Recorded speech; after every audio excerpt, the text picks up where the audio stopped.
And we are back with the Vacuous Perspective. I'm Val. I'm joined always by Nate. Nate, it's been another week, hasn't it? It's done the whole thing. Is 53 anything? I haven't checked. I assume I don't think it is. I don't think we've got anything to worry about there for a while. The 52 was a big one. The 50 was a big one. Yeah. But I think that's it. I think that's what we kind of figured out last week. Okay. Is that's kind of it till 60 or 100, or if we want to go full gnarly with it, the age of that old bloke in the Bible, Methuselah. So we got a bit to work on there. Yeah. We'll need some content for that, won't we? We'll need something.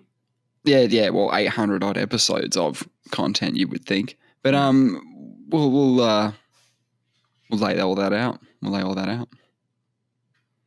Yeah. Okay. I've had a bit of a realization actually. We were discussing previously. I was sort of saying, why are we doing this? Right.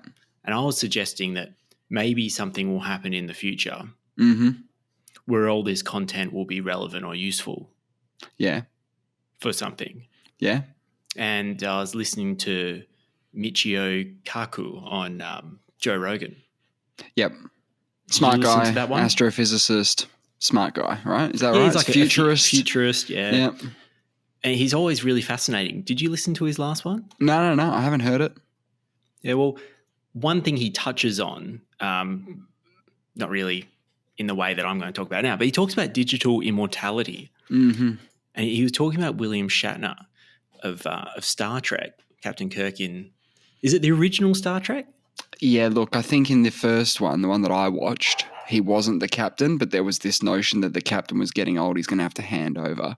And I think, don't quote me on this, but quote me on this, that William Shatner took over from him as captain, the guy who was aging and done. Okay. Well, that's the woman on the bridge thing. For those who haven't seen that episode, he was a woman comes on the bridge and says, there's a message for you, captain, or something. And then he says, when she leaves, he says to a female officer, Janeway or someone, I don't know, one of the female officers on the bridge, he goes, can just never get used to a woman on the bridge. That's right. And I thought Star Trek was meant to be really progressive, but it turns out it's not. Anyway, what's it was progressive, but a long time ago, progressive was, out of touch. Oh yeah. Yeah, so he sat down. William sat down in front of some cameras for 4 days or so, and answered hundreds of questions about his life. And the purpose being is his grandchildren or people in the future can essentially have a conversation with him. Yeah, and it would have a general idea AI. of sure. It's content for a digital version of himself. Yeah. And the William Shatner Museum of William Shatner. And you go in and you can talk to William Shatner. Exactly. And we were talking about using AI, where you were saying there's some technology now where you can talk to it for a while, and then you can it will just create a version of you. A voice clone, yeah. A voice clone, yes. And so I was thinking, is this where we're heading, right? Because this is definitely going to happen, where people are going to be digitized and you'll have digital immortality, in the sense that someone, our great grandchildren, can have a conversation with us or a digital version of us. Obviously, we're not going to be conscious and having input at this point. But no, it'll be like the Superman, when his dad talks to him. Have you ever seen, he goes to the Fortress of Solitude, loads up a crystal, and he's having a chat, a conversation. Yeah.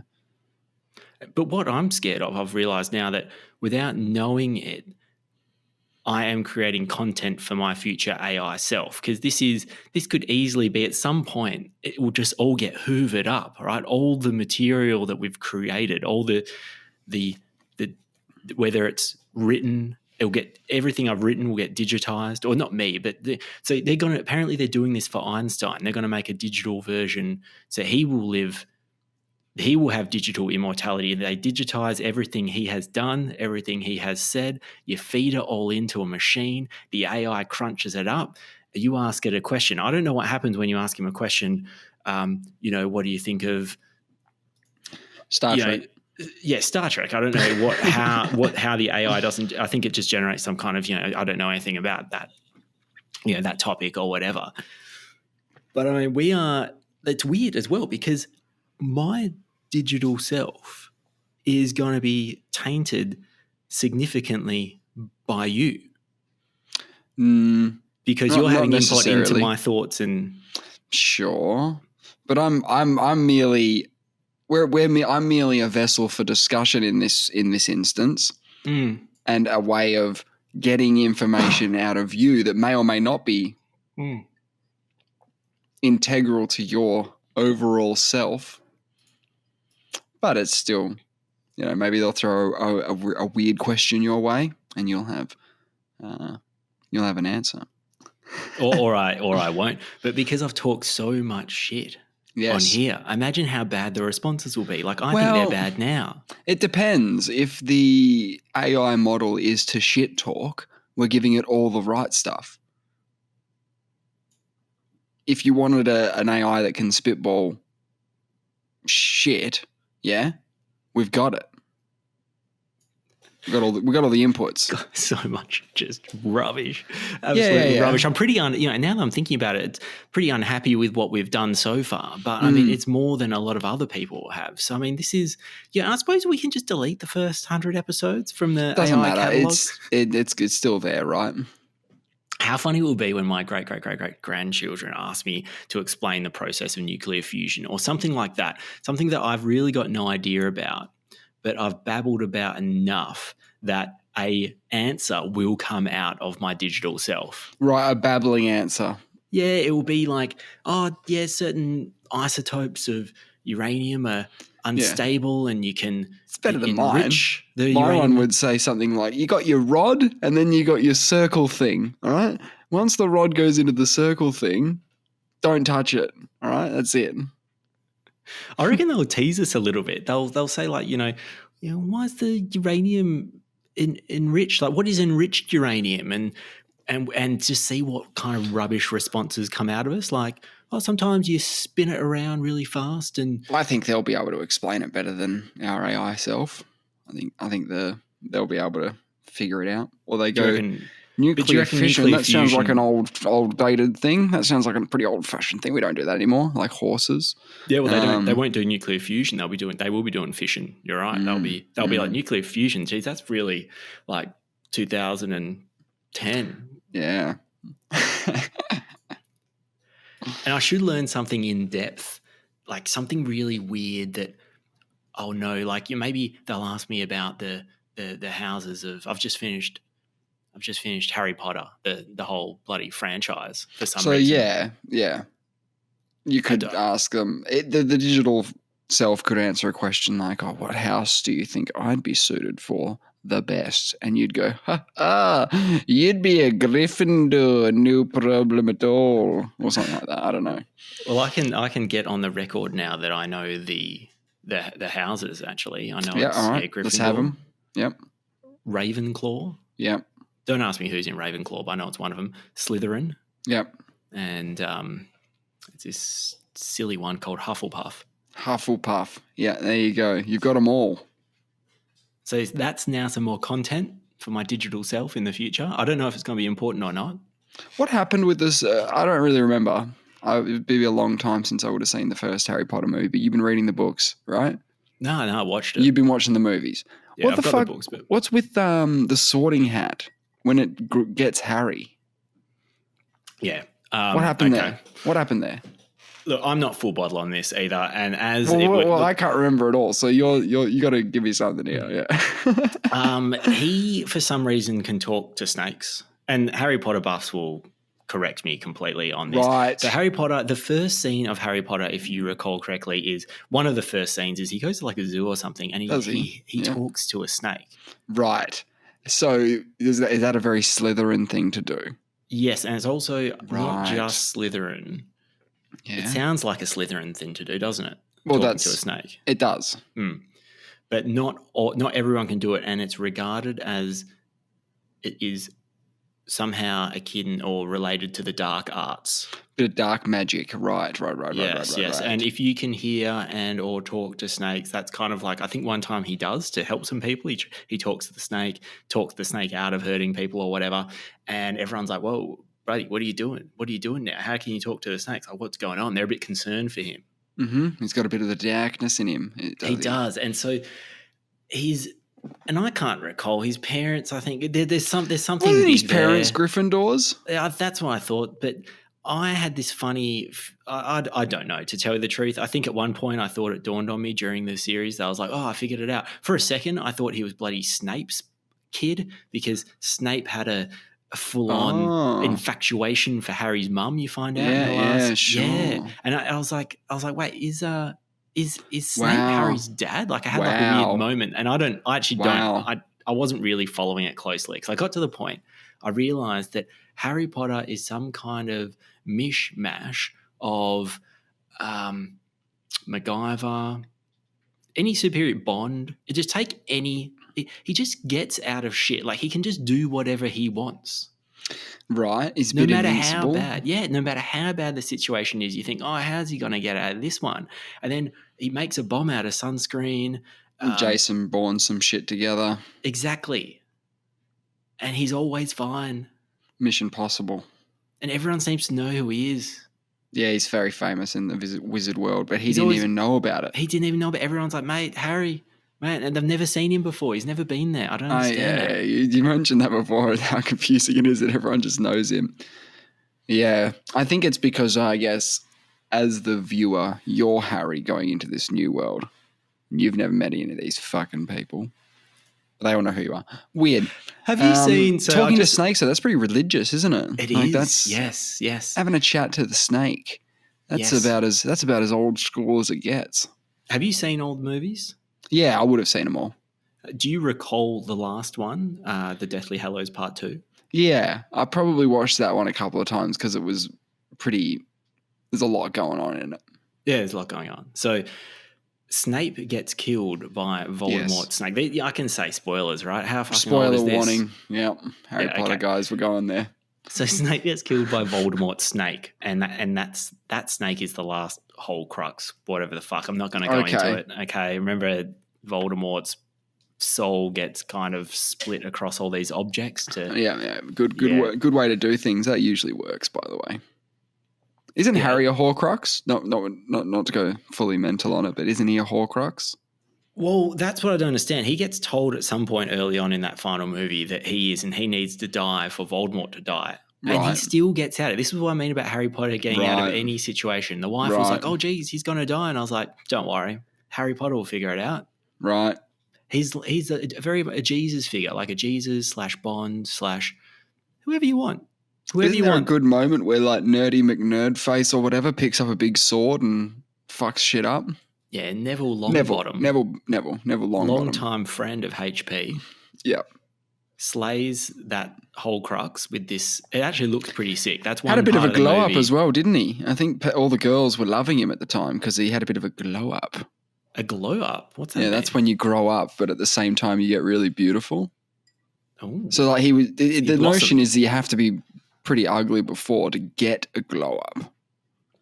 Right. But it's about growing into your looks, maybe doing a bit of cardio. I don't know what he was doing, but he looked great, right? Yeah, well, he looked absolutely badass when he slays this snake because all these spirits and ghosts and things seem to, because it's the last Horcrux, right? Now Voldemort is just a dude with no protection, no magical protections. Mm. But what's weird is it starts to get it goes very, very magical, right? There's so much magical stuff going on. Like there's all these wizards putting up shields over Hogwarts and all this magical shit going on everywhere. But then Voldemort, it descends into a fist fight between Harry Potter and Voldemort. Don't you hate that? Yeah, you can't launch nukes at each other and then punch on. Yeah, Hermione throws a rock at that other snake, the Horcrux snake. A rock. Does she? I'm like, Hermione, you're full of all these tricks. She's the one that's known for having all the potions. Trickiest. She's the best, right? She's never done a non-magic thing in her life, although she's what do you call them? Like a mudblood. Yeah, or a muggle. She's a muggle. Muggle. She's a dirty old muggle. Yeah. And she throws a rock at the snake. That's such a muggle thing to do. Right. And then so you're really into it right now. You want your letter, don't you? You want your little letter to arrive, don't you? Oh, well, is that where you get to go to? You get a letter that says, "Hey, you're in," like an acceptance letter. No, I don't want to go. You don't want to go. The early movies really annoyed me, right? Because I don't like movies where it's like John Wick. Like Harry Potter reminds me of like a children's John Wick, where he can just do whatever the fuck he wants all the time, and no matter how bad the situation is, he's gonna kill everyone. Right. Isn't that just the case because you know you're going into a 7-movie series? Like you didn't know you knew Harry Potter 7 exists. So when you're watching Harry Potter 1, of course he's not going to die.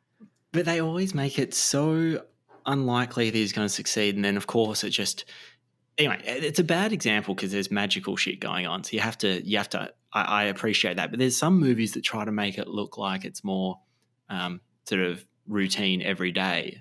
Yes. But even without magic, like John Wick, for example, he'll kill like 200 people in the movie plus. That's a lot of people. You can get statistics of how many people he kills in each movie and by how. So there'll be like 7 people he stabs, 52 broken arms. Yeah, if you want a breakdown. Yep. I might just get those up real quick. What about the deadliest movies, like the ones with the most kills? Because Rambo, those movies, they're going to be up there. Not Rambo 1. I don't think anyone really dies in Rambo 1. Maybe just one bloke. But the other ones, when the people had a thirst for blood.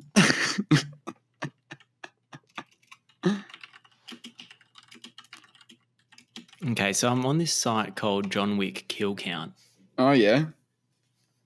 And it goes into all these, I don't know if it's all the movies, it's the different scenes. So it's got John's house.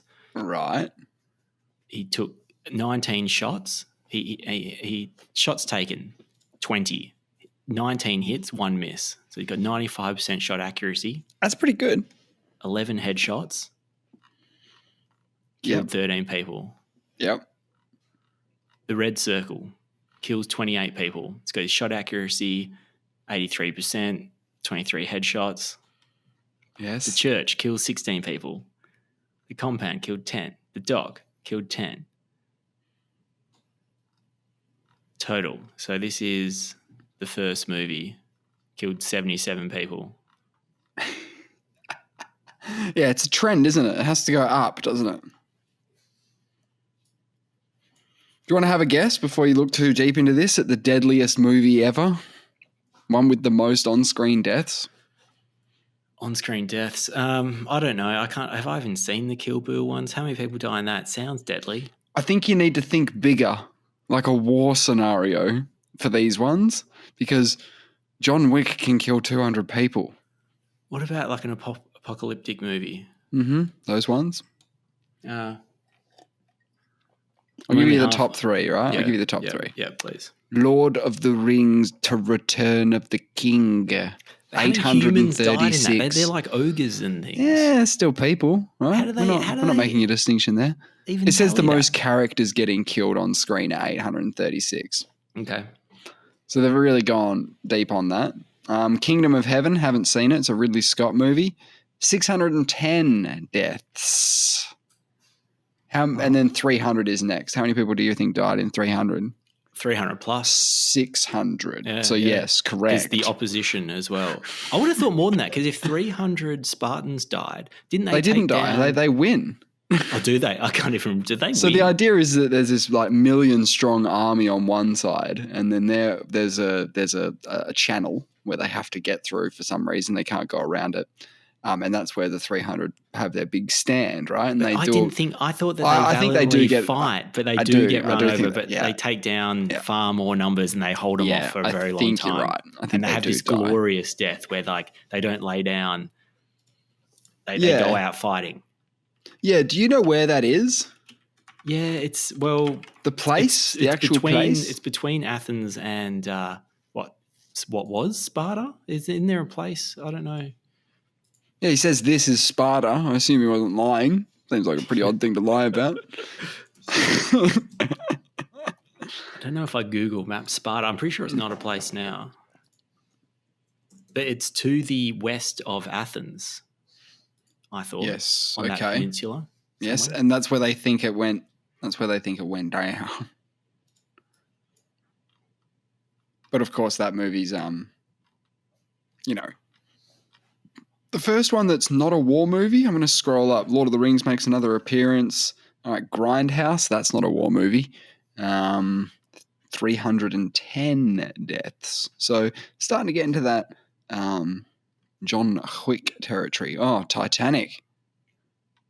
How many people can fit on that boat? Well, there were 307 deaths. That's just what they showed on screen. Yeah. Okay, great. You haven't watched a lot of the Marvel movies, have you? Oh, not at all, actually. 'Cause I I'll- see there's a new one coming out, The Flash. No, that's DC. Oh, so don't even know.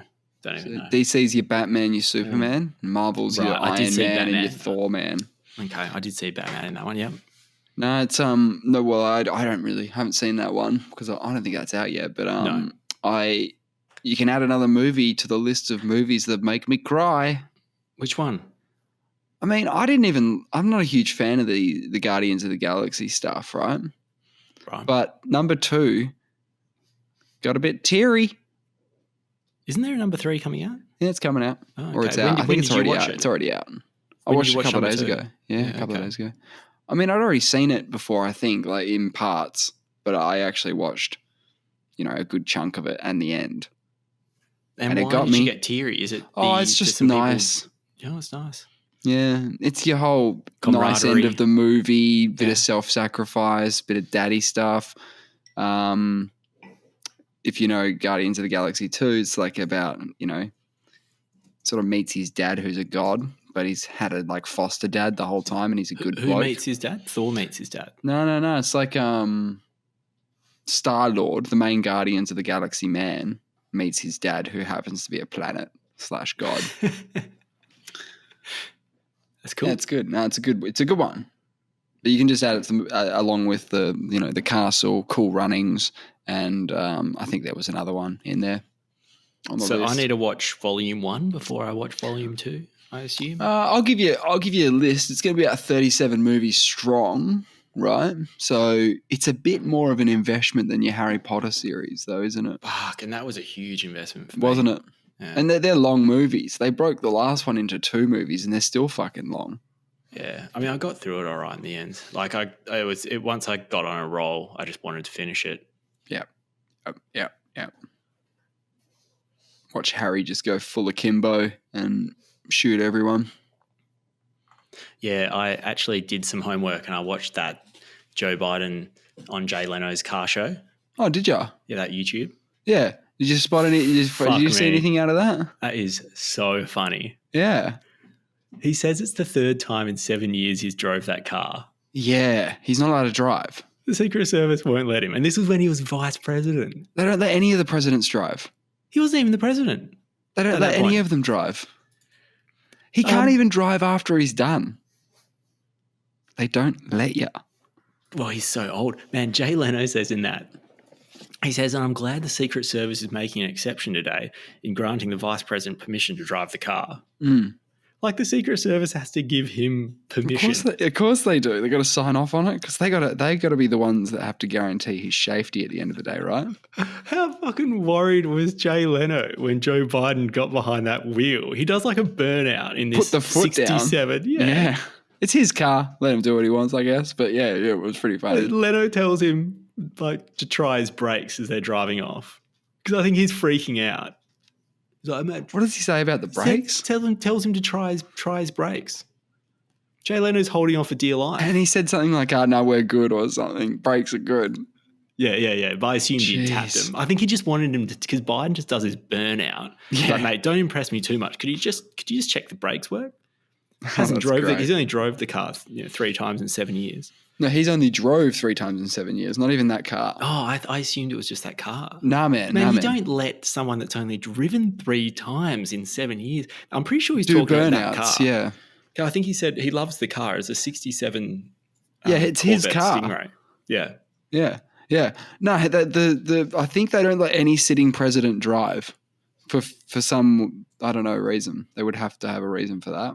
Aren't the statistics you're more likely to die as a passenger? Yeah, but not in their limo. Yeah.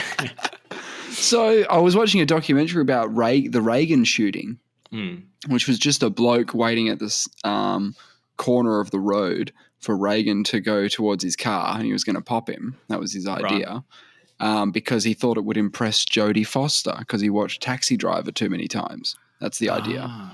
So he watched Taxi Driver a bunch of times, in which the main plot is that the guy's like planning to assassinate a presidential candidate or someone in the government. And he got obsessed with the movie, got obsessed with Jodie Foster, started that's a Martin Scorsese, right? Oh, yeah, it's a Scorsese and it's De Niro. It's a big De Niro movie. Okay.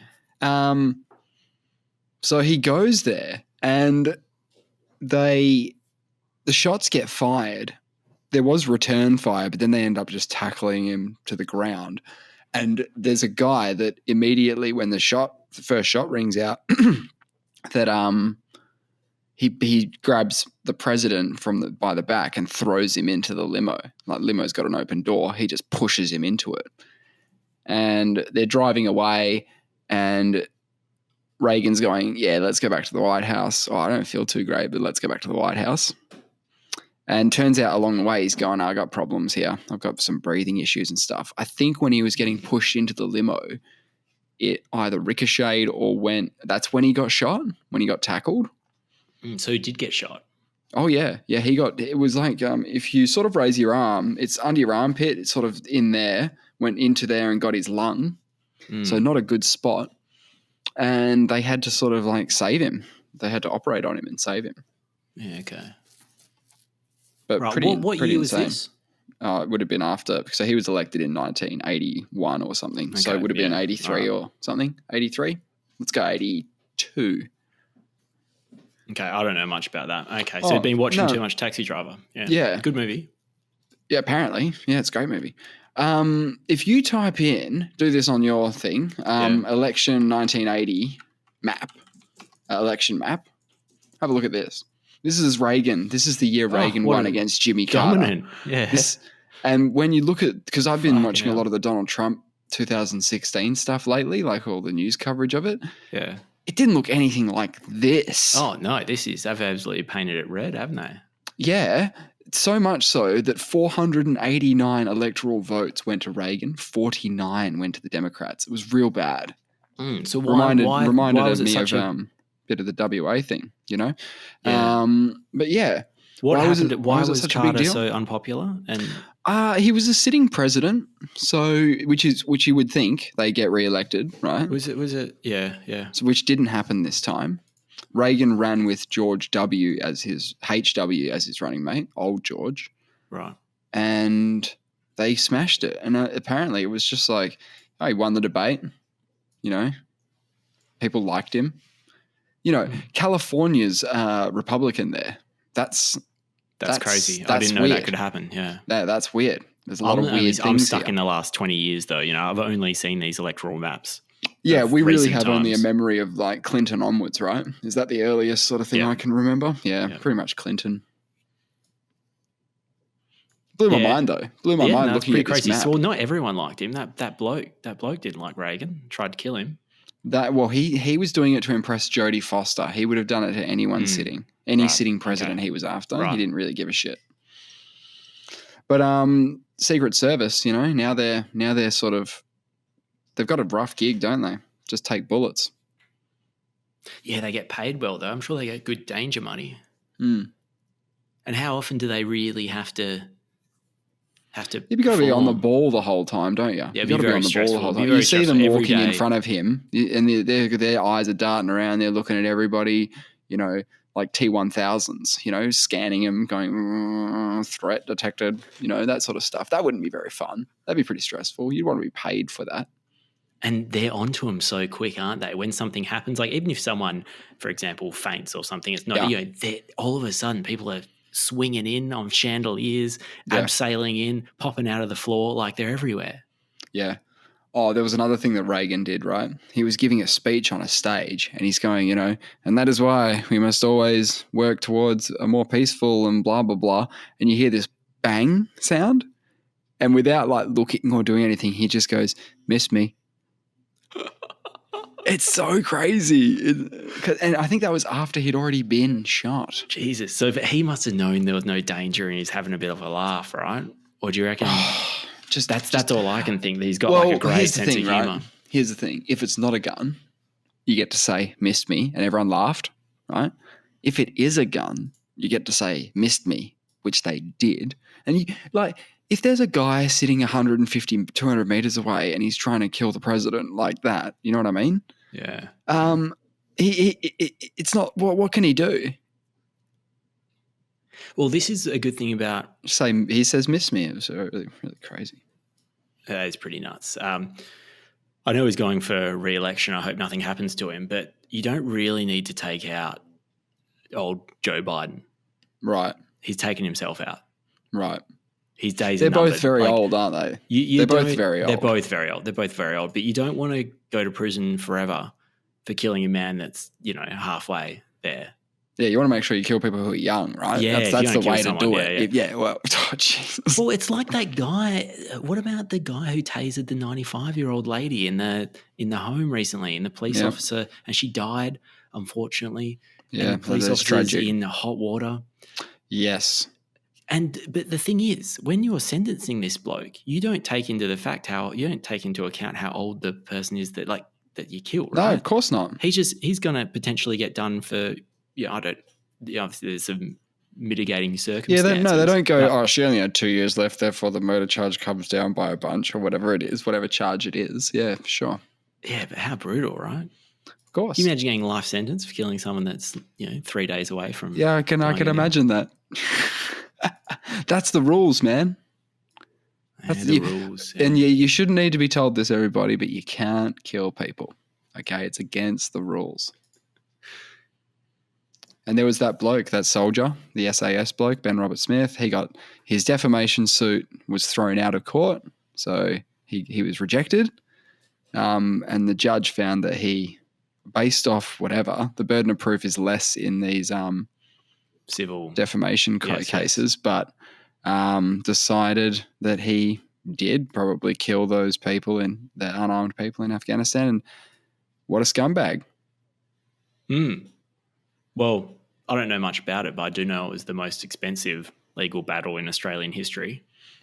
Yeah, and he's up for 25 mil ball now. So, don't know who is he backed by? Kerry Stokes. So, Channel 7, he had a job at Channel 7 Queensland, head of Channel 7 Queensland, until very recently. He stepped down yesterday or the day before. Makes a bit of sense. He was in Bali when the thing was handed down, and that was weird because I think he showed up for 100 days of the defamation trial, but didn't show up for the last day. Maybe he just didn't want to deal with the media and everything. He probably thought he was going to lose, man. Probably knew he was going to lose. Yeah, maybe. It's pretty bad though. What happens now? They were talking about taking he's got a thing at the War Memorial, like a display that's set up there saying what a dude, and got all his gear and stuff. There's calls to take that away, or at least put context to it. Hey, this guy was the most decorated war hero in Australia, but he's a bit of a scumbag. Like whatever they like an asterisk next to it's like Lance Armstrong winning the Tour de France a bunch of times. They kind of have to put a little asterisk next to him. They kind of have to. You would think so. As I said, don't know much about it, but I don't know how he's going to pay for it because I don't think Stokes was fully backing him. I think Stokes was only on the hook for a certain amount. I think he's bankrupt. Yeah, well, I mean, he was pretty confident to fight it to the end like that in some ways. Totally. He brought it on. The journalists printed the article. He said he didn't like that. Defamation case. I think more should happen out of this, though. I don't think this should be the end. But what? Who knows? Like a witch hunt? You're calling for a witch hunt? Dude, there's families out there who like that. There's no closure for them for him copping 25 mil ball. No, but I mean, don't they have their own? Don't people have avenues? I don't know what the. I don't know. I just hope something happens. But, I just hope something happens. If it's the end, I'll be pretty annoyed. I just assumed it's been fully investigated because of all the. But this was a defamation case, not a. It wasn't. There was nothing about war crimes. Yeah, but didn't they investigate war crimes at some point? Like, the fact. Sure. Yeah. No, I just assume it's got such a spotlight on it that surely someone's looked into it. Oh yeah, it's definitely getting looked at. I think the people who are involved in that in Australia, the war crimes sort of prosecution side, were present at the defamation trial. I think they wanted to see what happened, how it plays out. Yeah, no, for sure. Talking about Biden, though. Yeah. We were talking about last week the idea that perhaps he could be the GOAT of US politics because that he's been there forever. He's passed all this legislation. He's done it all. He's been the vice president. He's been the president. He's done it all, right? Yeah, I just want to take you through a couple of his because I've thought about this a little bit more after it came up. I was just like, what has he done? Yeah, I was like wondering. He's been around for a long time. Yes. So we talked about how he got elected before he was old enough to sit in the House or the Senate. Yes. So I'm kind of using basketball references here, but he got drafted straight out of college, which was unheard of at the time. Yes. In fact, he was too young. Exactly. They almost drafted a high schooler, you know? Yes, to play with the big He has boys. never played college ball. Yeah. And people voted him in saying, we want to see this little kid go at the shacks of the day. Yep.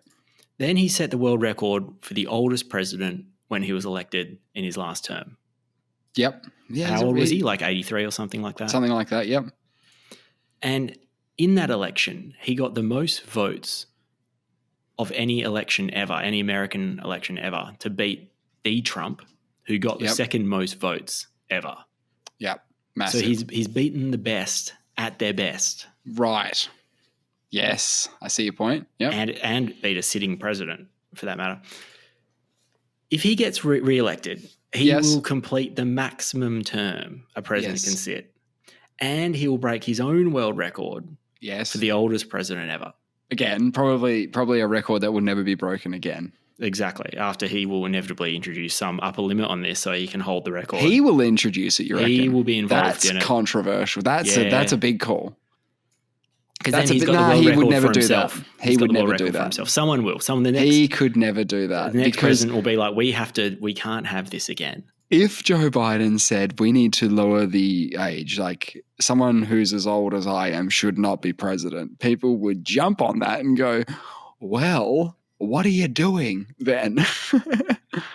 So no, he's probably not going to do that while he's a sitting president. He might advocate for it after. Someone will do something about that in the near future. So he's also maxed out his vice presidency, acting as VP for 8 Obama. years. Yeah. So he's got a max contract for VP. He's done a max contract. What if he gets reelected? Is that true? Is that true? Yeah. Is that true? Yeah, that's true. No, really? VPs can't do more than 2 terms either. Really? Yeah. You can't just be like the VP.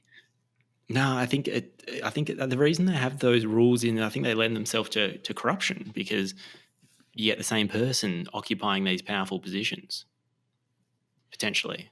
Right. Could you imagine, or what you do is instead of being president, you just stay the VP for 50 years. That's what I'm saying. But he obviously can't because it goes Democratic and Republican in America. But he could come back every 8 or so years and become the VP again, like your Dick Cheney or something like that. So what I'm saying is he's got the most games played. Right. Runs on the board though? Yeah, lots of runs on the board. In January 2017, he got the Presidential Medal of Freedom with a distinction. I did see that on Obama's last day, right? That's it. I watched that, yep. And it's very rare to get the Presidential Medal of Freedom with distinction. Wow. Got a bit of distinction. Let me give you some context on that. Go on. 8 people, the first people to ever get this medal with distinction, 8 people got it in 1963. That's when it came in. And so there was an avalanche where they just gave it to a bunch of them, right? Right. Probably well-deserving people who, Probably. 8 people. 3 of them got it in 1964. Right. 1 in 1967. Yes. 5 in 69. And this is in the 60s. This was the big decade for presidential medals with distinction. Right. That was the peak, was it? That was the peak. And then they sort of went out of favor. There was 3 of them in 76, Yes. 1 in 77, 1 in 87. So 10 years went by. No one had one. No one had one. 2 in 93. Then you've only got 2 left. You got Pope John Paul II got one in 2004. Then Joe mother-flippin' Biden gets one in 2017. Wow. That's lofty competition, isn't it? It's hanging out with the big boys, aren't you, at that point? Yeah. 5 days later, he got the member Who else of has the got order. distinction? Did they go on to the moon? Did Neil Armstrong get a presidential one of Medal them, of I'm pretty Freedom? sure I'm pretty sure I saw Buzz Aldrin in there, so surely Yeah. Neil Armstrong did. Yeah. 5 days after this, with distinction, Presidential Medal of Freedom, he got the member of the Order of Liberty of Ukraine. Okay. It's been made a member of the... Okay. It's got another one. Another one, he got Israel's President's Medal in 2022, which generally... I don't know what the Israel's President's Medal is, but it looked pretty exclusive. With this Ukraine one, George Soros got one in 2015, but they generally only go to Ukrainians. There's not too many non-Ukrainians. Right. I don't really know what Soros yeah. did, but probably just huge donation or something.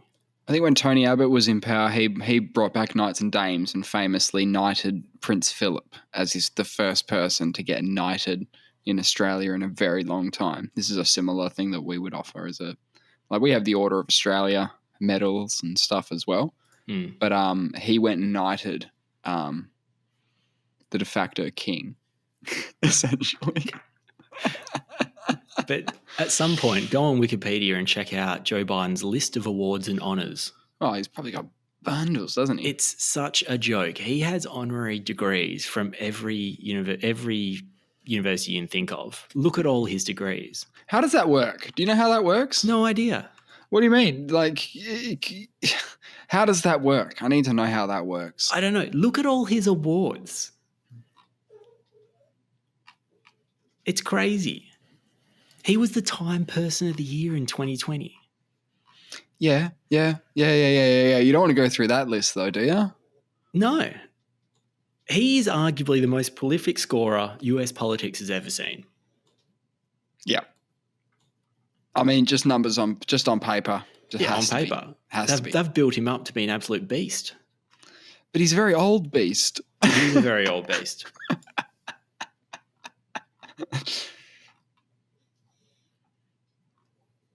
Yeah, it's...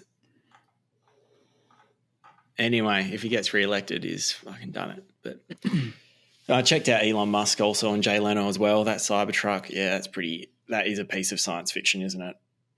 What the truck is? The truck is. It is a bit, isn't it? When you see the interior shots of it, it looks completely weird when viewing from the outside, and then you see what it looks like on the inside. That freaks me out. Yeah. It's so open. It's so you can see through everything, see through the roof and stuff. Yeah, Elon himself says it's a science fiction inspired machine. Yeah. It looks. Do you want one? Not really, but it looks pretty cool. I like the fact he's doing something so different. Yeah, why not? Looks like a bit like DeLorean inspired almost, like Time Machine. Yeah. Yeah. He jokes that he wants to be the leader in apocalypse technology. Wow. That's frightening. He says you'll never know when the apocalypse comes. Oh, that's great. Someone's going to need to run the show from a technological standpoint. You know, if his boring company goes, hey, we've just decided we're building a big cavern under the earth, for the end times. Yeah, that sounds pretty cool. And that's what we used to do. Yep, There's all those tunnels through Turkey. To what? Protect against what? A meteor strike, you're thinking? Potentially. Well, they don't know how long they've been there. Just carved into the bedrock, 15-story high complexes that can fit 15, 20,000 people. Amazing. You would use it in the times of war and stuff. You'd be able to hide or something. They say that that's not a proper use for it, because all your enemy has to do is block up or Box you guard in, the and you're dead. entrances, and you're dead. So they just have to they just have to wait you out. Like, that's what they do when they siege a city, is they block you off from outside support and let everyone inside starve. Yeah, so, that's a good strat. That's the old strat. and that's why they're so confused, because there are these big, for lack of a better word, blast doors, these big stone boulders that you can roll across the tunnels, the So entrances. why would you to have these them? tunnels. Is your point? Yes. Well, they must have another way of getting the air or filtering. Like if they've got other ways of accessing the air. Now they've got air tunnels. What do you Air call shafts, them? yep. Air shafts, yeah, built in. And they have found that there are, between these different villages around there, where there's different cave systems, sometimes they're 10 kilometers away from each other. There's little cave systems. There's tunnels connecting these things.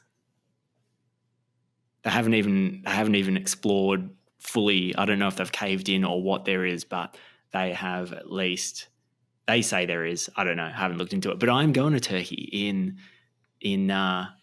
September, and I'm going to Cappadocia, which is this beautiful region where they do a lot of hot air ballooning. That's what it's known for.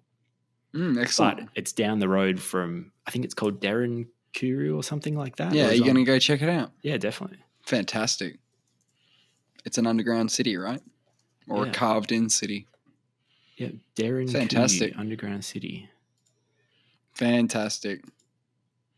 So that's going to be rad. But I think it's time to start panicking, actually. Start panicking a little bit, you reckon?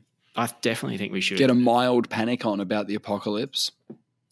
Yeah, is that right? Well, there's been more warnings about artificial intelligence from Microsoft, Google, OpenAI executives. Yeah, they're the only ones talking about it from the standpoint of we need to look at this. Is the people who are making it and doing it. They're going, hey, we need to regulate this. They're the only ones who have real concerns, which is interesting, isn't it? I know. Like, why would you have concerns about your own product? Normally, when you're developing these things, you want to be promoting it. They're saying we just need to progress with caution, I guess. They've issued a new warning about potential perils of artificial intelligence. This is a quote: mitigating the risks of extinction from AI should be a global priority alongside other societal scale risks, such Climate as pandemics change and nuclear war. Yep. Okay. Got to start thinking about it. Got to be careful. So this is the CEO of OpenAI, who do ChatGPT, a whole bunch of computer scientists. So a guy called Jeffrey Hinton, who's known as the godfather of artificial intelligence, are among hundreds of leading figures who signed the statement, which was posted on the Centre for AI Safety's website. What are they? What's their? What they go into it at all? No, I don't have it here. They're just shit scared. Yes. So apparently more than 1,000 researchers and technologists, including Elon, signed a much longer letter earlier this year calling for a 6-month pause in AI development, saying it poses profound risks to society and humanity. Mm-hmm. I mean, if they're panicking, shouldn't we be a little bit more worried about it? Like, I mean, I use ChatGPT to do, to make me rhyming poems about, fucking bullshit. But yep. I guess if you can see a way in which it can be used for nefarious reasons, then we have to worry about it. And can you? Yeah, absolutely. Absolutely. Isn't it just the rate of change, though? Because have you heard about GPT-4? But that would be fine. That would be fine if the public were saying, hey, we need to look at this and stuff. But this is the people who make it, like you pointed out, who are saying we need to worry about this. It's not the public going, oh, that's not good. It's actually the people who make it. I heard ChatGPT. So I've got a ChatGPT login, right? But have you heard of GPT-4? Right. No, it's the same thing, right? Same people. But apparently it's the same people, yes. Apparently it's 10 times more powerful. Mm. I don't think my login accesses GPT-4. It's the one where just recently they said like passing the bar, for example, is something that's pretty hard to do. A lot of people fail passing the bar. They do a lot of study. It's really hard to do. To practice law in the US, that's the big hurdle. And ChatGPT did not. I don't think that passed the bar. Right. But anyway, GPT-4 did better than the average student. It just passed the bar. Wow. This was about 3 or 4 weeks ago. Actually, Michio Kaku mentions it on that Joe Rogan Experience. Fair enough, right? So it passed the bar. Fair enough. Which a lot of people said that, when AI was going along, a lot of people use that as the bar, literally, where they're saying, but can't pass the bar. Right. So it can now. And it's better. It gets better results than the average human. It will keep getting better as well, right? Yeah. So do you think that,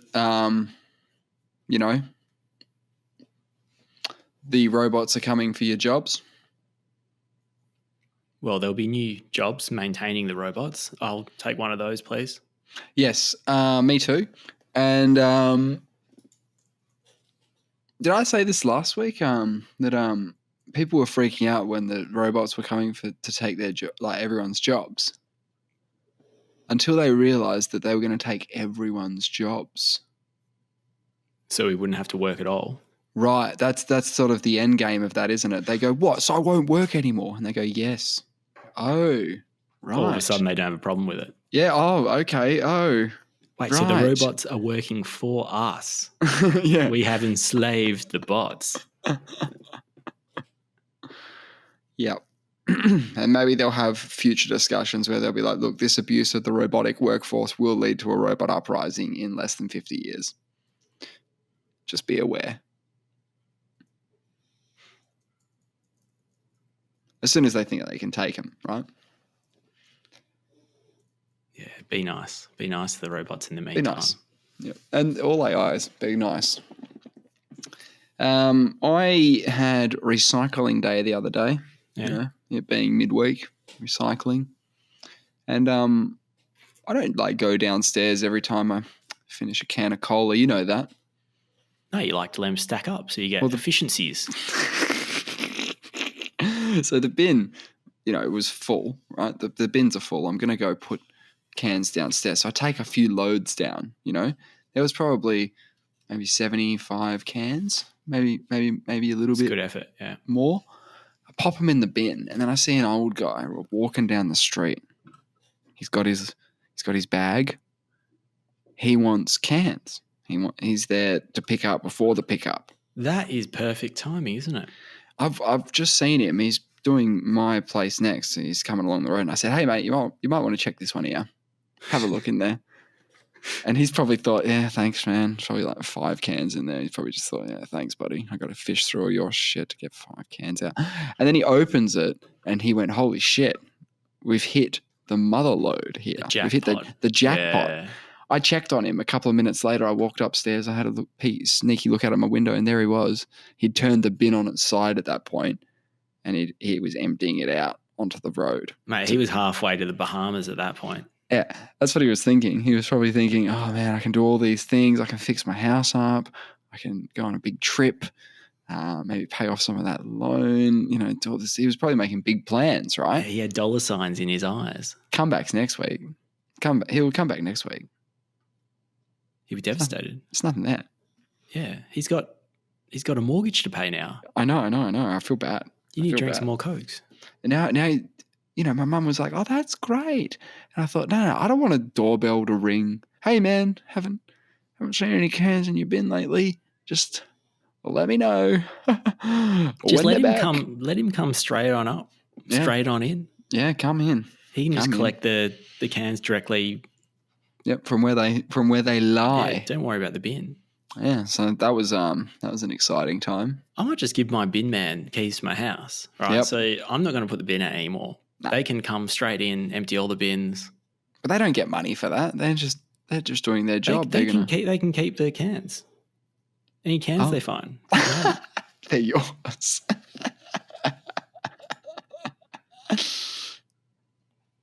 That's good. Hey, we were talking about William Shatner before. Yes. There's that show, Stars on Mars, starts Oh. today, 5th of June. What was the point of this one again? Were they simulating something? Yeah, it's set in Coober Pedy in Australia, South Australia. Right. Most Marsy place on Earth. Very Marsy. Apparently Mad Max, Beyond Thunderdome was also filmed there. Filmed there. Well, Mad Maxes, they were all filmed in Australia, right? Yes. All the Mad Max films were filmed in Australia. Yes. But yeah. Yeah, apparently, it looks like the surface of Mars. Okay, so and what's the point? What is it again? Just to survive. I don't really know. I don't know. It's like Big Brother, but in a Mars environment. So surely we know who the people are now. Apparently. Weren't they celebrities? They are celebs. You got one bowl Armstrong, Lance Armstrong of cycling fame. He's doing Stars on Mars. Apparently. Okay. Bruce Willis's daughter, Tallulah. Ronda Rousey. Ooh, no way. Yep. No way. That's exciting. That's How did they get all these people? I don't know. And they even got, do you know a guy, what's his name? Marshawn Lynch. Do you know who he is? Marshawn Lynch. Sounds like two blokes. No, Marshawn Lynch is this beast. He played for the NFL. He's a running back for the Seattle Seahawks when they were good. He was like the tip of the arrow for them. Whenever they needed to win, they just give the ball to him. He had this thing. I don't know if he was sponsored by Skittles or what, but he'd eat Skittles and just kind of get superpowers, a bit like Popeye. Right. With spinach. So he was always seen on the sidelines eating Skittles. I don't know if he had a sponsorship. Surely. Wow. Other people on the list. Christopher Mintz-Plasse. I didn't know who that was. Had to click on his name. It's McLovin from Superbad. You're kidding me. McLovin from Superbad's on this Stars from Mars show. Ronda Rousey and Bruce Willis's daughter. Mate, we are spoiled. I know, right? So there's all these celebs. They get together. So there's 12 of them. It's hosted by William Shatner, who's 92, by the way. Whoa.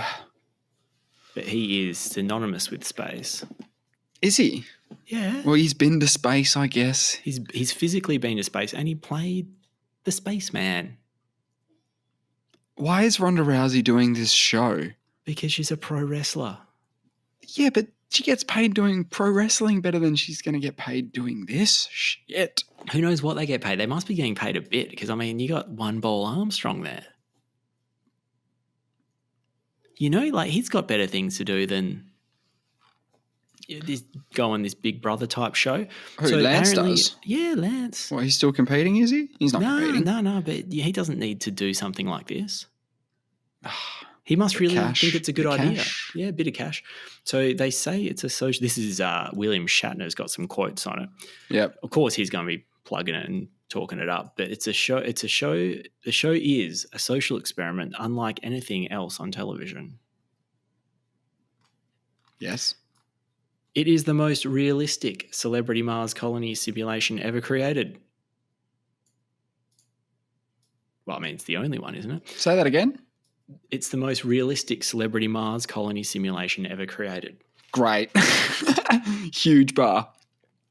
So apparently they're living 24/7 in a hyper-realistic Mars habitat. The goal is to survive. Right. Test their leadership skills. Right. Will they thrive? No. Only one will make it to the end. And? That's it. What do you mean? One will make it to the end and win or whatever. Win what? I don't know. The kudos.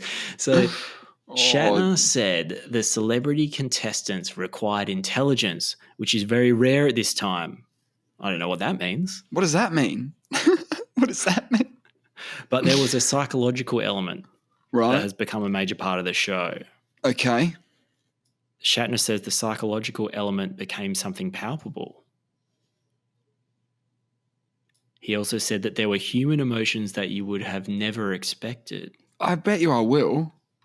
What human emotion would you not expect in this situation? Well, if you're living with the same people for a long time, like Big Brother or Survivor or anything, certain people are going to give certain people the shits.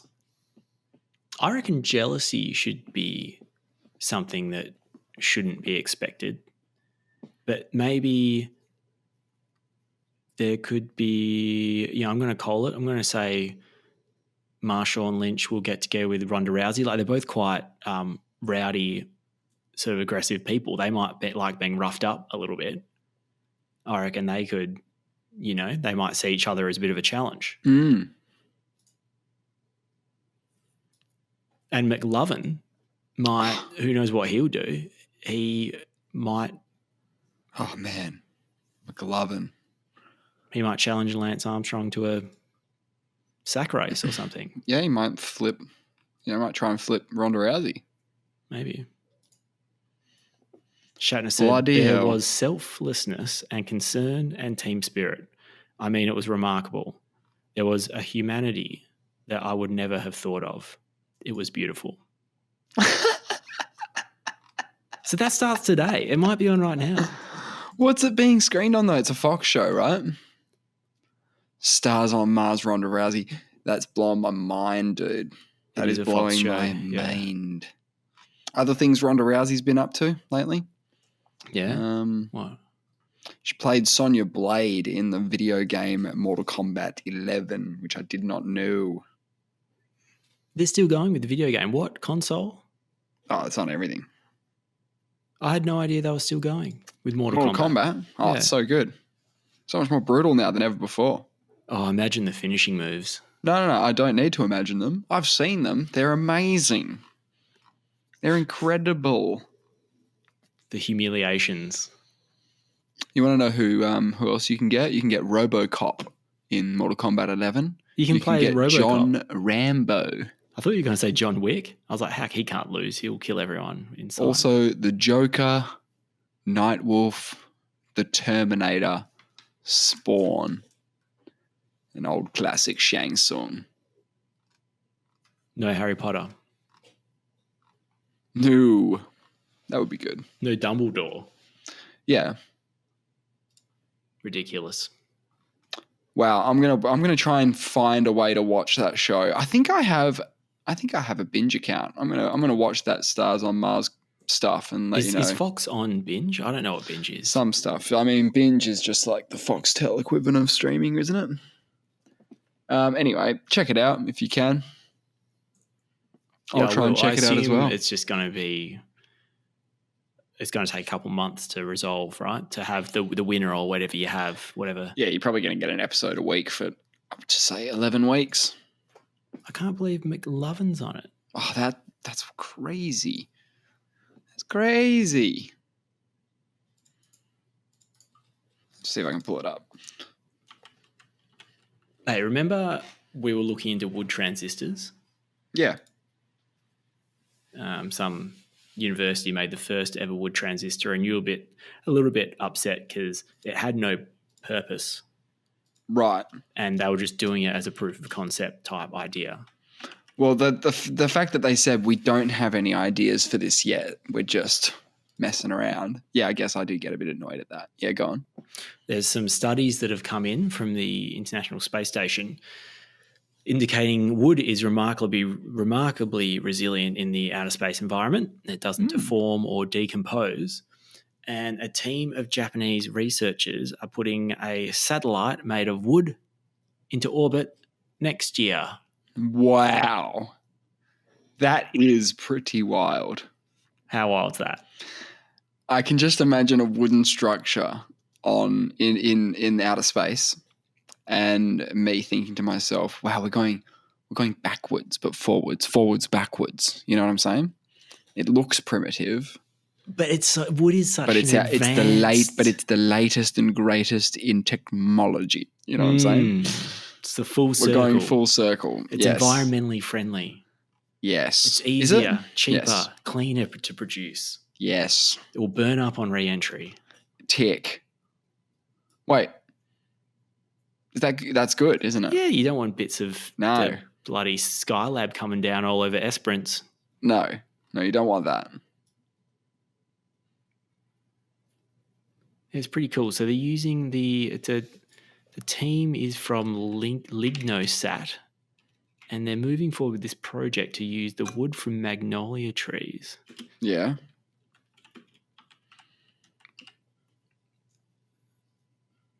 Yeah, so I mean it's pretty weird. It's pretty weird to I just have this image of a tree floating through space. Like I know they won't have the leaves, but I was thinking more treehouse. Yeah, big treehouse. Is that what it's going to be like? probably. Why don't we just launch trees? Just fuck them off. Get them up there is what I'm saying. Get them up there. We've actually got a lot of people in orbit at the moment. I think we just set a new record for the most number of people in Earth's orbit at one time. Yeah, how many is that? There was 17, but I think a couple have just come down. So I think we're not currently at it, but it was previously 14. Okay. And so because there's the Chinese space station, Tiangong, that's had people continuously in that one. I think it's got 6 people there at the moment because one crew's just gone up to relieve the other one. Okay. And there's a whole bunch of people at the ISS, as there always is. Yeah. Doesn't seem like a lot of people. On a planet of 7 billion, we got 17 up there. Yeah, well, the ISS has been continually... there's been a continual presence there since 2000. It's amazing. That's pretty remarkable, isn't it? So apparently there's by coincidence, the current record of this 17 people includes the 600th person to enter Earth's orbit. So there's only been 600 people that have entered Earth's orbit in history. Well, that's just getting up high enough and then getting fast enough around the planet to get in orbit. Yeah, that would be pretty... It's not for everybody. And presumably every single person who went to the moon, they would have done the same thing. They would have to have first established orbit with Earth before you then slingshot out. So no, not many. If any. Yet. I'm just thinking about the first Starship with 100 people on board, because what's the most amount of people we've ever launched into space at one time? It would be the Origin staff or the... yeah. It'll be that sort of stuff where they've got them in a crew capsule, chuck them up. There was probably 8 of them or something in there, maybe 6. I think it's 6, yeah. Okay, 6. I think there's 4 crew and two pilots and 4. I didn't think they had members. Pilots. No, I'm pretty sure they do. I think they do. Oh, I didn't think Blue Origin had pilots. Really? So it's all automated. Mm-hmm. Man, that sounds scary as fuck. No, because the pod coming down is just a parachute. Like, yeah, they're not doing a self-landing. You've seen that Spaceship 2, the Virgin Galactic one, is a plane that launches from another plane. Like it's a double fuselage plane with the with the Spaceship 2 in the middle, and it takes it up to a certain altitude, and then Spaceship 2 drops off and then continues its ascension, the ascension. Amazing. Into orbit. Well, it doesn't actually go into orbit. You know, they don't qualify. So a Spaceship 2 doesn't. It goes into space, but it doesn't go fast enough to establish an orbit. Like it comes down pretty quick. Mm. So we have had 20 people off the planet at one time when Spaceship 2 went up with those 6 people in, because we had 14 people in orbit and 6 people on Spaceship 2. But that doesn't qualify for the record for number of people in orbit because it's a suborbital flight. Yes, correct. So, yeah, we had 20 people off the planet up around space, but we didn't have 20 people in orbit. Amazing. We're getting them up there, though. They haven't launched one in ages. Virgin Galactic just did one a couple of weeks ago. But Blue Origin haven't done one since I don't September 12 last year. Yeah, I don't know what's going on with them, actually. They seem to be just languishing. Interesting. I'm a bit concerned that we're getting another space race on our hands. I think it could be back on. Which one? Well, China and the US this time, because China and the US are both Doing manned moon missions, right? The manned moon missions, but not just that. They're eyeballing the same landing sites. No. Yeah, the South Pole of the moon. Yes. Apparently, there's precious That water minerals stuff there. Yeah, ice water. What I don't know what other. I think they got what's it called? The hydrogen 3, deuterium or something like that. Got some of that too. Yeah. Seems like a good spot. Hence why people want to be there. Because China wants to put boots on the moon before 2030. Mm-hmm. They want to put that super mason spider-like robot up there to start making bricks out of lunar soil. That's right. Yeah. And that's scheduled for 2026. And you got Artemis 3 going up, scheduled for late 2025. And apparently there's a few potential landing sites for both missions that are the same. So there might have to be a bit of collaboration between the two. Mm. It says here that those positions are preferred due to lighting conditions where it's close enough to permanently shadowed regions where water, ice, and other useful resources are thought to be present. Bit of moon water. Got to stay hydrated. Yeah. So we've got another race. That's what you're saying, though. Yeah, and I mean, I'm a bit concerned after the last space race kind of ended up in the Cold War. What started in the Cold War, right? Yes, but it was a time of high tensions, high technological development, and more high tensions. It was very tense. A lot of tense people. Yeah. What does that mean? Well, it's kind of, China's got their own space station because they've kind of been left out to sort of fend for themselves. Yep. And they're doing all right. Theirs is only 20% the size of the ISS, but they're putting up a new module soon. It's growing. Yeah, they're building it up. Yep. What about the Russians? Are they working on anything space program related? Apparently they're getting kicked out of the ISS as well because of the whole Ukraine situation, but that's kind of getting phased out rather than kicking them out altogether. Wow. They'll probably just join up with China. I mean, they're looking for partners. Yep. Russia needs a partner.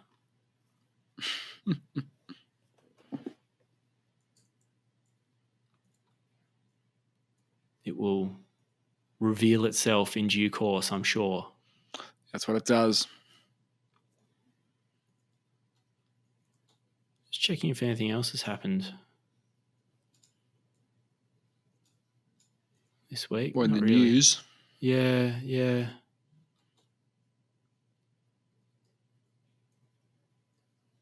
Do you reckon if you had to, do you reckon you could like piss over your own head?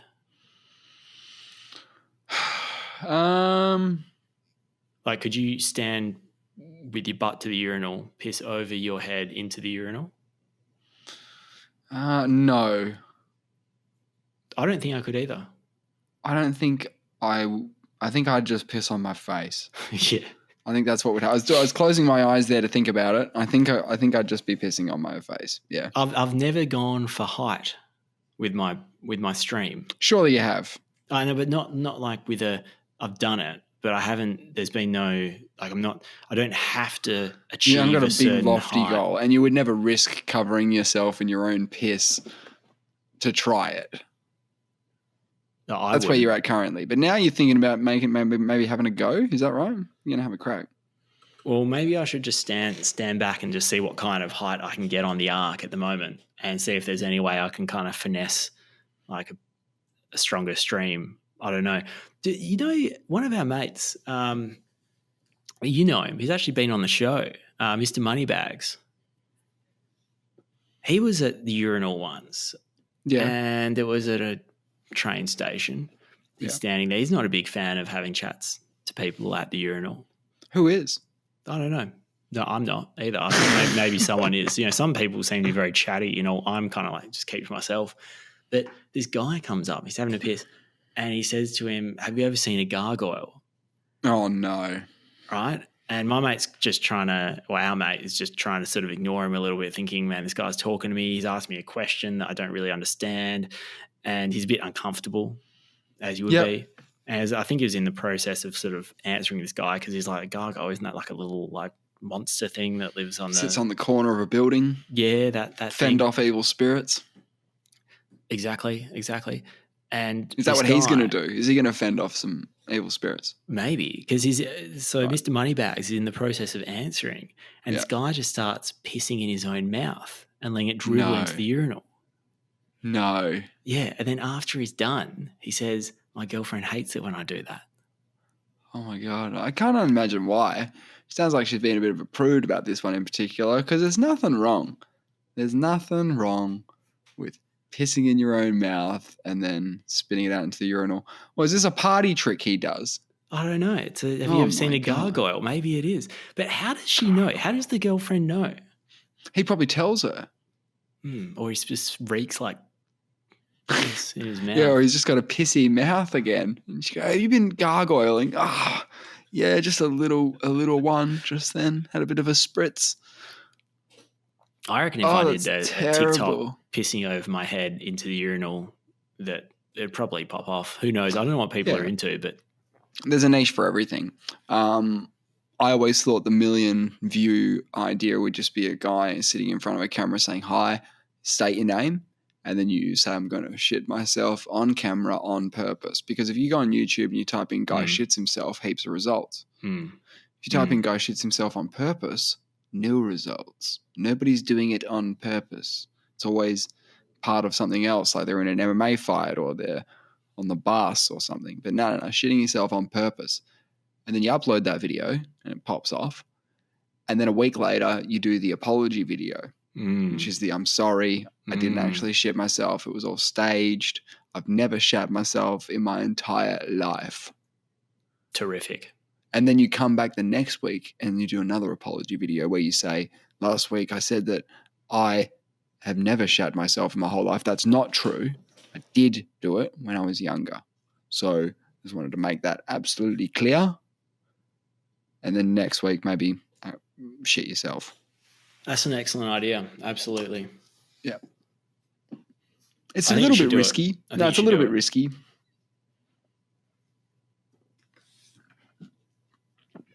I think it would work. I think we should do it right now. Oh, I don't have anything in the tank. But I'm probably not quite there yet. You're not ready for 1 million views yet. No. You don't want your life to change. No. But it's nice to know it's always there.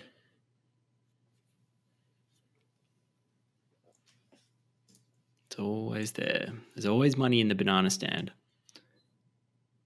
Yeah, if you know what I'm saying. of course.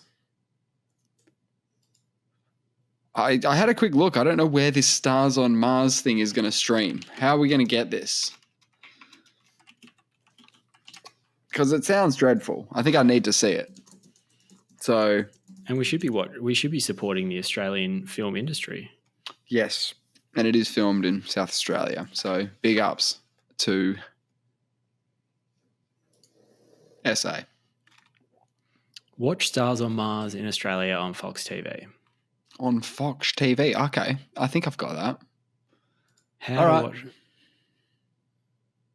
Yeah.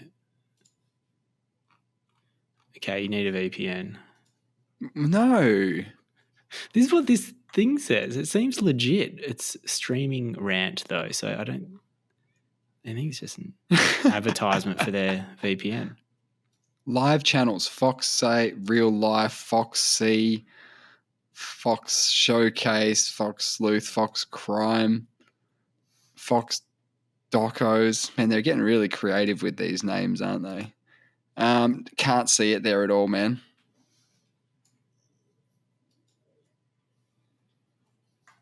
I'm kind of bummed. We'll figure it out. We're going to have to. I think the winner should have to go to Mars. Because they've winner? proven Oh, right. that They they can have do what it. it takes. to I deal cannot with- believe the names that are in this thing, man. How did big McLovin names. get in? Big names.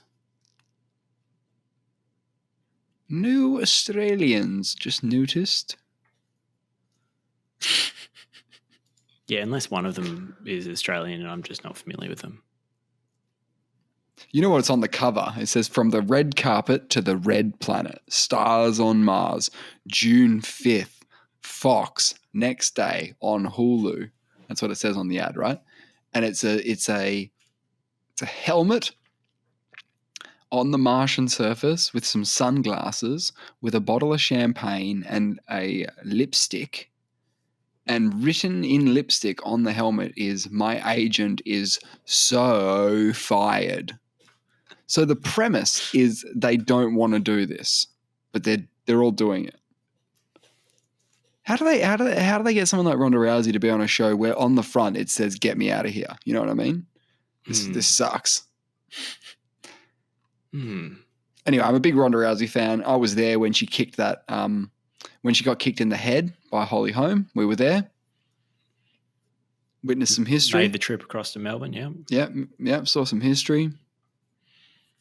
And good luck to her on the Stars from Mars. But my tip, and I think you should put a tip in as well for the winner. My tip, I'm going with Lance Armstrong. I think he's got I think he's got all the right stuff. Hopefully, he's overcome some adversity, hasn't he? Yep. I'm going to go with someone with maybe a little bit more. I mean, he's got the teamwork as well, doesn't he? He's worked in teams. I mean, you don't win this thing. It's not a solo sport, cycling. Correct. Who's Portia Williams, Real Housewives of Atlanta star? There you go. I'll go with her. Yep. Excellent. So we've got our tips in. We'll see. She sounds like a real wins. saucy pork chop. Yep. I'm a go-getter. Portia Williams. She doesn't look familiar, but I don't think I've ever watched Real Housewives of Atlanta. No, you haven't. But I reckon she's going to make a name for herself. All right. Being a star on Mars. Filmography. Okay, so she's done Real Housewives of Atlanta seasons, a lot of seasons of that. She's done New Celebrity Apprentice. Yeah. She's done Sharknado 5, Global Swarming. Huge. She did The Apprentice in 2017. She's done a lot of things. She's got things I've never heard of. Oh, and 2023, the latest thing before Stars on Mars, The Real Housewives Ultimate Girls Trip. Okay. What a wild life she's lived. Okay, I want to, because I didn't know who she was. She's out. She's out for me. Right. And I am back. I just got to go with Mr. Skittles man, Marshawn. Okay. Yeah. So he's badass. I reckon, he'll be a formidable opponent. Excellent. So we got our tips in. Yeah. For Stars on Mars. Don't know how to watch it yet, but we will. The other thing that's on telly is Conor McGregor's back in coaching a team at the Ultimate Fighter again. And yes, the premise who's the other coach? Michael Chandler. Yes. And I believe that the premise is that half of the blokes in each weight division are returning UFC people / Ultimate Fighter people, and the other half are fresh faces. Oh, so it's like a second chance. Yeah. For some of these. And they've done seasons like this in the past where they bring back returning fighters and stuff. They did it in one of the early seasons. It was called The Comeback. And the winner got a shot at the title. So it was a bit of a skip the line. Straight back in, yeah. Yeah, skip the line and fight GSP. That was the idea. Oh, who won? Matt Serra. And so he got to fight GSP without... And he won. Who beats GSP? How many people have beat GSP? 3. Matt Hughes beat him. GSP beat him. Johnny Hendricks apparently beat him. GSP would have got an instant rematch and beat him, right? Surely. Yeah, I don't think he held the title very long, Matt Serra, but, he's a bit of the UFC woodwork since then. Like, he's been a bit of a part of the furniture since then. So I think Conor McGregor ends up picking the new guys for both weight categories. Usually you select fighters individually. You'd go, I want this guy, I want this guy, I want this guy. You don't get that choice. You either pick the new blood or you pick the old blood. and he went with fresh faces. Really? Okay. So all of Chandler's team are ex-UFC They're vets. fighters. They're vets, yeah. And then you've got Interesting. the new guys, and it's a bit of a let's see who wins kind of thing. It's going to be a good season. I'm not watching it yet, but I will get onto it. Wow. Very cool. Yeah, no, that's cool. And they're obviously using that to set up a fight with Conor McGregor. Conor McGregor just had a new documentary come out on Netflix, and they're going to have a fight, and then he's got a movie coming out. So he's trying to line it all up. I was about to say, is he doing his final sellout? McGregor? Yeah. He's doing a promo run. Yeah, he's selling the farm. I think he says he'll fight till he's like an old man. So we'll see how we go. Yeah, but he's not going to have the kind of cachet he had in his prime. Cachet, that notoriety, that he's the fight. He was the fight. Like if he was fighting someone, I was watching it. Yeah. He's still the biggest draw, you'd have to say, in the sport. Yeah, but he's still come off what he was, in my opinion, in terms of. Oh, of course. Man, I know people like that have tattoos of him, and they're kind of like, oh, what was I thinking? They just get caught up. They get caught up in the moment. He was amazing. There's the things that he did. There's he did some scumbag stuff. Like the whole bus incident was bad. The punching the old bloke in the back of the head in the bar, that was bad. He made a bunch of mistakes. He made huge errors. Didn't he? Well, he let it go to his head a bit, surely. Do you reckon he got a bit of a god complex? Oh, 100%. There's footage of him on holiday in that Netflix doco where he's either in sort of like Florida or something, but he's getting face to face with an alligator. Actually, he could be in Asia somewhere. I'd have to rewatch that. He's face to face with these alligators, and he's getting right up in their grill, like from the deck of the boat. McGregor is. Yeah, they're on the surface, just like looking at him, and he's just like looking at him going, yeah, like he's getting all fucking psyched up about it, like he wants to go attack them. And like, do you reckon he's primal? He's the kind of guy that if the alligator goes underwater and then retreats, he's like, yeah, I did that. Like it was scared of me. It didn't want any of this. Yeah. I reckon McGregor's inflamed reptilian brain was just juicing up looking at these other reptiles. Absolutely. Predators. Yeah, he's frothing out on them. Yeah, but crocodiles are scary, man. He probably wanted to bite them. He was like, man, bite him back. Yeah, he's like the kind of guy that if someone's good at grappling, it's a bit like. Yeah. Some of the sparring sessions they do, they literally just beat the shit out of each other. You know what I mean? He brings in guys to beat the fuck out of them. Why is that? Well, it makes him feel like he's powerful, right? If they keep bringing in guy after guy after guy and he pays them X amount of dollars to spar with him and he just fucks them up. Yeah. It pumps up his ego even more. Yeah. He's like, I'm unkillable. I'm unstoppable. Look at me go. You want him to be pretty decent though, don't you? You want he is. Decent fighters. Yeah. He is a decent. He's so very like decent. That you don't send me in. He'll feel good. He'll feel good about himself. But then when he actually fights someone that's good, pop this mouth guard in. Tell him you've been doing boxing for 12 years. All right, quick, get in. Man, and you go out there. He gives you $100,000, and he beats the shit out of you and goes, "You've been boxing for 11 years. You're shit, mate." And you're like, "Fuck yeah." When he knocked out Aldo in 10 seconds or whatever it was, that's when his stocks were the highest. Well, they made him do a world tour for that fight. For those 12 seconds, he did a world tour of media. He did 150 hours outside of the ring and 16 seconds in it. What was with the world tour? He was that big of a star. I don't know how he's a massive star because like last time I checked, the population of Ireland is not massive. So it's not just the Irish. He got everybody on his side somehow. And I guess there's a lot of expats who live in other parts of the world who follow Conor McGregor, love him, all that sort of jam. Yeah. He got mega popular. And then Dana's just seen this cash cow and gone, we're going on world tour because we'll be able to sell all these, like how many more pay-per-views are we going to sell after we go to Rio, after we go to London, after we go to Dublin, LA, like all these spots they went so that they could have these moments.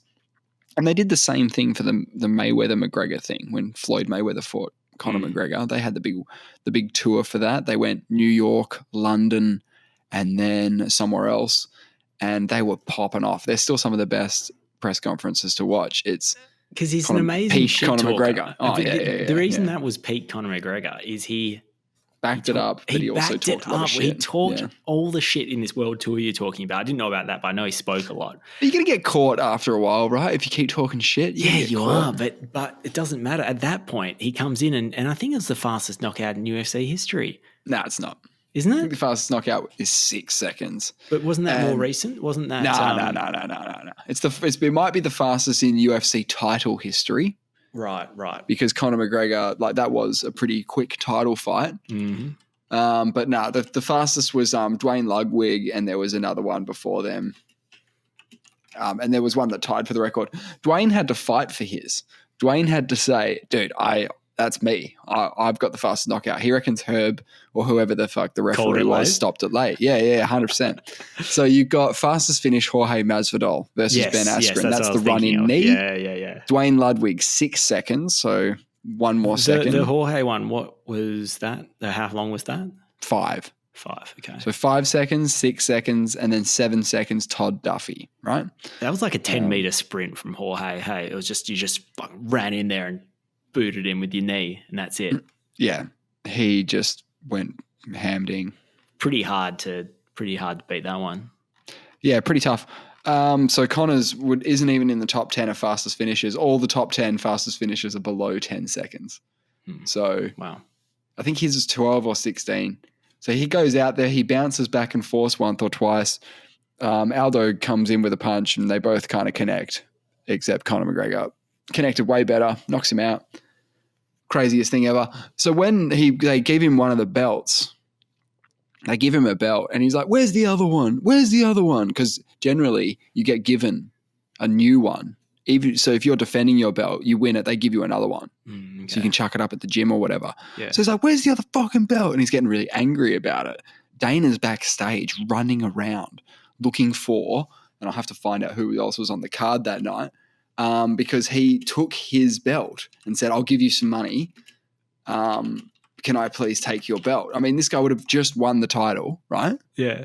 He's about to go to the after party, and he wants to take his belt with him. Obviously, I would. Yeah. He'd be like, man, I just won this thing. Give me my fucking belt. Yeah. So Luke Rockhold was the other champ that night. He beat Chris Weidman by TKO and took the middleweight title, and they ended up giving that belt to Conor McGregor so that he could wear both. A belt. Oh, so he wore both. That famous shot. Yeah, that famous shot where he was holding the lightweight belt and the featherweight belt. Oh no, I thought he fought for the welterweight after.